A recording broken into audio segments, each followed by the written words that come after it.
Assalamualaikum warahmatullahi wabarakatuh.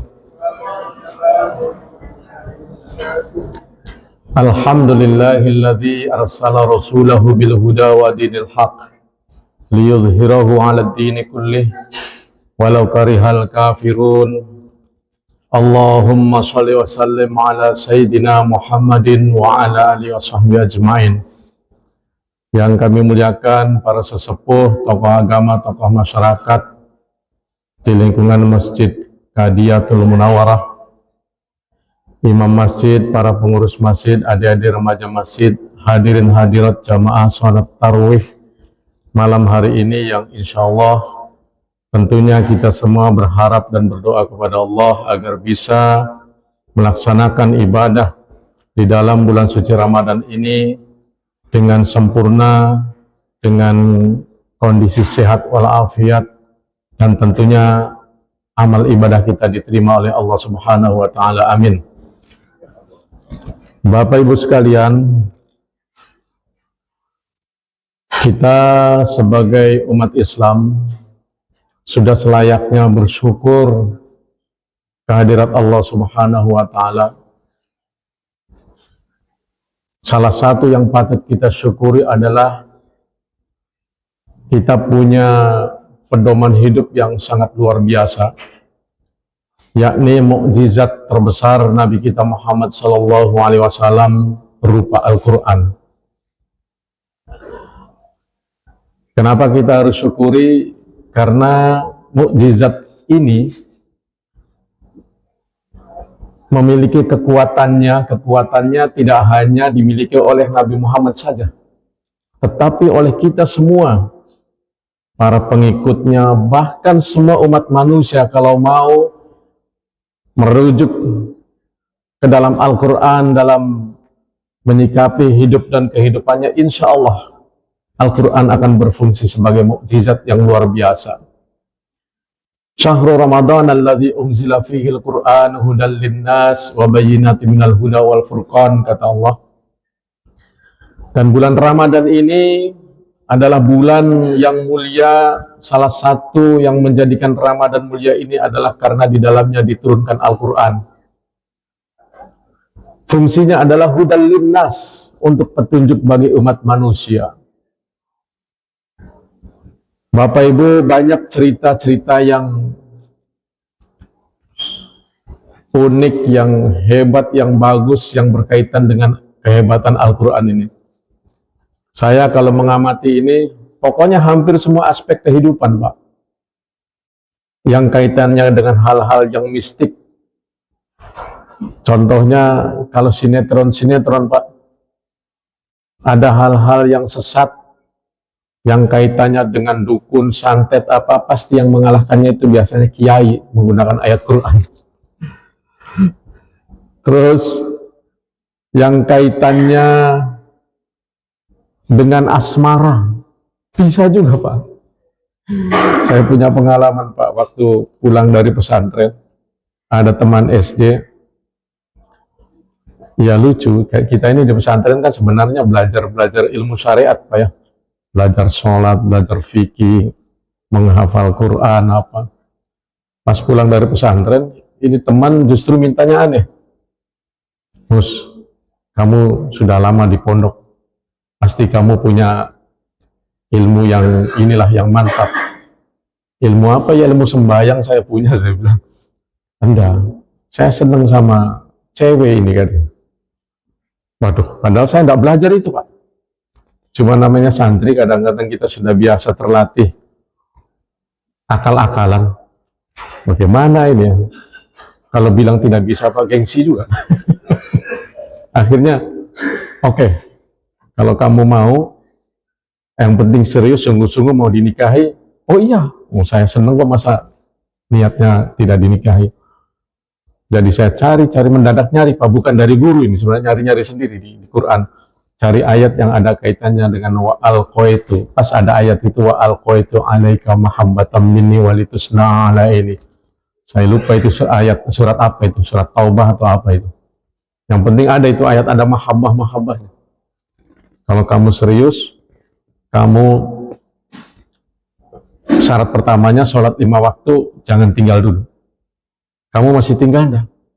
Masih bolong-bolong. Coba seminggu 2 minggu. Saya belum kasih ini anunya, ilmunya. Kau sholat dulu 5 waktu, jangan tinggal selama 2 mingguan. Terus nurut Pak, saking anunya semangatnya, nurut. Udah hampir 2 minggu dia datang. Saya sudah tidak tinggal sholat. Nih, tapi ada tambahan sholatnya. Sholat tahajud sepertiga malam menjelang subuh dengan sholat duha. Nah, kau baca ini. Serius itu Pak. Padahal saya belum mengamalkan ini. Tapi luar biasa Pak. Itu ternyata mungkin hanya sebulan lebih lapor. Wah, alhamdulillah Mas katanya. Gitu, ampuh. Aduh. Jadi kapan menikah? Insya Allah tidak lama katanya, 2-3 mingguan. Iya, pokoknya saya serius ini katanya. Jadi kalau sebelum menikah jalan-jalan dulu ya ke rumah. Oh iya, dia bawa calonnya berjalan-jalan. Saya lihat calonnya, waduh, kalau tahu cantik begini saya garap sendiri nih. Ya, nah, yang masih jomblo banyak sini. Mau ya ilmunya ya. Wanipiro. Tapi itu kehebatan Pak. Kita harus akui. Dalam hal ideologi Pak, banyak kisah-kisah dalam peperangan itu Pak. Itu tentara yang kalah, itu banyak yang mengakui ketika berperang dengan orang Islam. Kenapa itu kayak banyak sekali malaikat, kayak putih, kayak makhluk dari langit turun dan ikut bergabung dengan pasukan Islam. Itu sebenarnya ada ayatnya itu. Istaqulu lil mu'minina ala yakfiyakum ayyumiddakum rabbukum bisalasati alafin minal malaikat munzalin. Bagi orang mukmin itu kalau yakin insya Allah akan Allah beri tolongan dengan 3.000 malaikat. Ayat berikutnya 5.000 malaikat. Dan ternyata memang sebagian teman-teman saya yang bergabung di kelompok-kelompok mujahidin, laskar jihad itu Pak, itu mengamalkan ayat itu. Itu kan luar biasa. Bung Tomo ya sampai teriak-teriak Allahu Akbar. Jenderal Sudirman itu Pak guru Muhammadiyah. Jadi dia menjadi hebat itu karena banyak ilmu zikirnya. Ada lagi yang justru ya bukan hanya kaitan dengan hal-hal tadi, masalah rezeki. Ada Pak yang susah-susah hidup ya, rezekinya macet-macet. Cari di Quran itu ada zikirnya. Yang tidak punya anak, doanya Nabi Zakaria. Nah, saya juga punya pengalaman lagi Pak. Yang punya anak biasanya kan Pak, kalau punya anak pertama laki-laki, biasanya yang kedua pengen perempuan Pak ya. Umumnya begitu orangnya. Saya seperti itu Pak. Anak pertama laki-laki. Pas yang kedua hamil 7 bulan di USG ya, diperiksa pakai komputer. Dia bilang dokter laki-laki Pak. Ya sudahlah, nggak apa-apa, mungkin rezekinya. Sampai 3 kali Pak, 7 bulan, 8 bulan, sampai mau melahirkan di USG terus. Dokter itu yakin, ini sampai saya dikasih lihat, ini katanya burungnya laki-laki. Saya ikhlas Pak seandainya laki-laki lagi juga. Cuma begitu pulang, dia bilang dokter 2 mingguan lagi melahirkan. Begitu pulang dari rumah sakit, yang saya pusing itu bukan laki-laki dengan perempuan Pak. Waktu itu kondisi ekonomi masih susah. Sementara, kalau laki-laki ini akikahnya 2 ekor kambing. Saya baru mampu beli hanya 1 Pak. Baru mau pinjam sama mertua, malu. Akhirnya pulang, ada 2 minggu lagi, saya baca surat Maryam setelah habis maghrib. Begitu sampai di ayat, Idza aroda syai'an ayyakula lahu kun fayakun. Kan ada ayatnya sama dengan Yasin itu Pak. Apabila Allah berkehendak, maka cukup mengatakan kun. Jadi, maka jadilah. Jadi sampai di ayat itu doa saya itu lucu Pak. Saya kalau ingat doa itu saya ketawa. Karena doanya begini. Ya Allah, kalau memang benar ini laki-laki lagi, tolong kasih jalan rizki untuk akikahnya. Tapi kalau tidak ada jalan rizki untuk akikahnya, engkau kan hebat, rubah sajalah jadi perempuan.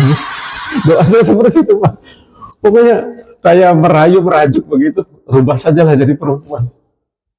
Itu keanehan yang luar biasa, diperkirakan 2 minggu lagi, ternyata sebulan lagi lebih, Pak. Baru lahir. Dan begitu lahir, kaget kita. Saya punya mertua juga kaget. Perempuan. Jadi cuma kita kan tawaduk yang merendah. Itu berarti dokter salah, itu anunya, itu komputernya salah, itu gue error. Tapi justru saya ngobrol dengan bidan yang Nasrani, yang teman, yang beragama lain. Justru bidan ini yakin, kenapa? Itu masih bisa berproses, katanya. Ya saya yakin doa Bapak itu. Coba hebat. Sampai pokoknya Quran itu Pak mengatasi semua. Nah, belum lama juga Pak, ada ilmuwan. Nah, ini ilmuwan hebat. Ahli embriologi, namanya Robert Wilhelm. Dari Universitas Albert Einstein. Beliau ini Pak, heran dengan ada ayat di dalam surat Al-Baqarah 228 dengan 234. Itu dalam ayat 228 disebutkan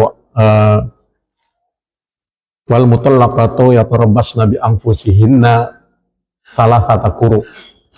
Kalau perempuan yang bercerai ditalak sama suaminya talak 3, maka masa idahnya 3 kali suci, kan di situ artinya itu.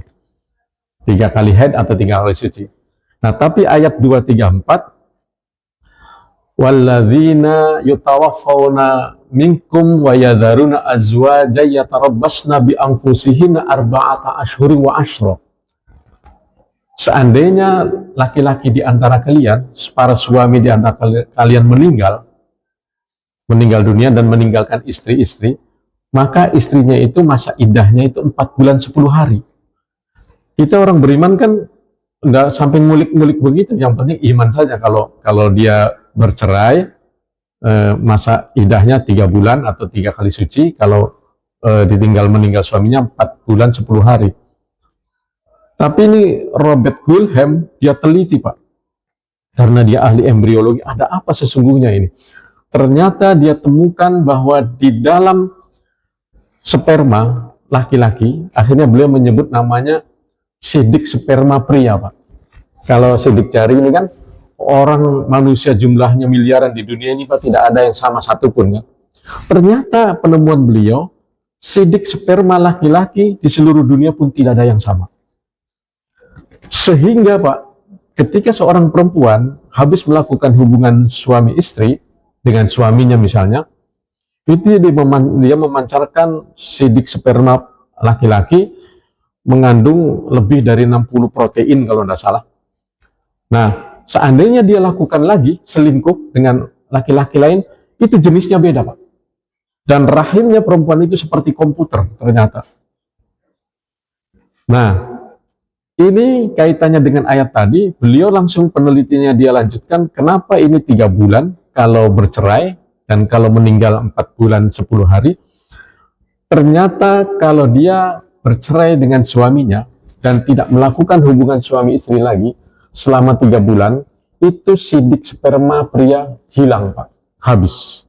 Jadi bulan pertama sekitar 30-35% hilang, bulan kedua 70%, bulan ketiga itu kurang lebih 99,9, hampir 100% hilang. Masya Allah, luar biasa apa itu ilmunya. Allah ya, ilmunya Allah. Nah, hilang 3 bulan. Tapi kalau ditinggal suaminya meninggal dunia, wafat, sidik sperma suaminya ini, pria ini, dia tidak langsung lepas Pak. Karena saking sedihnya perempuan ditinggal suami, sedihnya luar biasa, sehingga sidik sperma pria itu dia tetap bergantungan, ya, sehingga lama itu lepasnya sampai diperkirakan 4 bulan 10 hari. Beliau melihat kenyataan itu, merasa takjub dengan Al-Quran dan masuk Islam. Banyak sekali Bapak Ibu kisah-kisah yang luar biasa tentang Lailatul Qadar, tentang jilatan anjing, dan berbagai macam yang diteliti oleh non-muslim, ilmuwan non-muslim, kemudian mereka banyak yang masuk Islam. Hanya karena waktu terbatas, sudah 15 menit, itu saja sebagai perangsang. Silakan adik-adik, Bapak Ibu, kalau untuk mendalami silakan buka-buka kitab, buka-buka ilmu ya, boleh juga dibantu oleh Google ya, yang penting yang benarnya ya, tidak ada masalah. Terima kasih atas perhatiannya, mohon maaf apabila ada yang kurang berkenan. Wallahu muwaffiq ila aqwamit thoriq. Assalamualaikum warahmatullahi wabarakatuh.